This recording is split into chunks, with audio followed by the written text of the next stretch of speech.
అప్పుడు స్టార్టింగ్‌లో ఒక 9-10 మంది దాకా వచ్చేవాళ్ళు. హ్మ్. ఈ తర్వాత ఇంకా నేను ఇప్పుడు మమ్మల్ని ఎట్లా పర్సిక్యూషన్ ఎట్లయిపోయిందంటే, పాత రోజుల్లో ఏదన్నా అయితున్నప్పుడు వీళ్ళకి ఈ ఆహ్, ప్రొవిజన్స్ ఇవ్వకూడదు, నీళ్ళు ఇవ్వకూడదు, హ్మ్. ఈ కొట్లో నుంచి వీళ్ళకేమి ఇవ్వకూడదు హ్మ్. అన్నట్టు అంటరానితనం చూపిచ్చారు. అంటరానితనం చూపించారు. దగ్గర దగ్గర ఉన్న కొట్లోళ్ళు ఎవ్వరు మాకు సామాన్లు ఇవ్వలేదు. ఆ దాడి జరిగిన ఆ తర్వాత. దాడి జరిగింది. అంటే మేము అంటే మిమ్మల్ని ఒక చిన్న చూపు చూసారు. ఒక చిన్న ఓహ్! చూపు వీళ్ళేదో అక్కడ చర్చ్ నడిపిస్తున్నారు, మతాలు హ్మ్. మారుస్తున్నారు, కులాలు ఆ! మారుస్తున్నారు.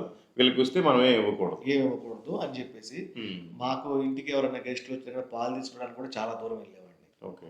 చాలా దూరం వెళ్ళేవాడిని. హ్మ్.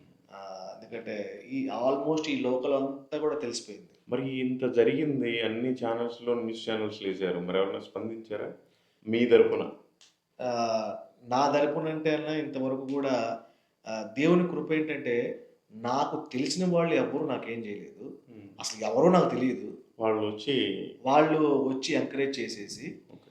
ఆహ్, ఒక ఫ్యామిలీ నేను వాళ్ళకి చెప్పాననమాట. హ్మ్. ఇట్లా అంటే పోలీసులు ఏం చెప్పారంటే ఆహ్, అది పర్సిక్యూషన్ అయిన తర్వాత కూడా ఇంకా ఆ రెండో రోజు, మూడో రోజు కూడా వచ్చారంట. ఓకే.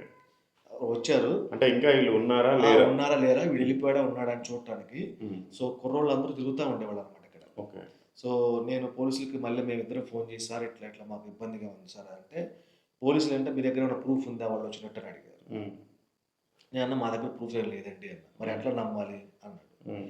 సో, "ఏం చేయాలి సార్" అన్నప్పుడు ఆ పోలీసులు ఏమన్నారంటే, "కెమెరాలు పెట్టించుకో" అన్నాడు. హ్మ్. నేనన్నాను, "సార్ మా దగ్గర అంత డబ్బు లేదు. కెమెరాలు పెట్టించుకునేంత డబ్బు లేదు." మరి మేమేం చేయమంటావు? అతను పోలీసులు ఏమన్నారంటే, "మరి వదిలేసేయి సువార్త. హ్మ్. చర్చ్ నడిపించకు. హ్మ్. ఏదో వర్క్ చేసుకో" అన్నాడు. హ్మ్.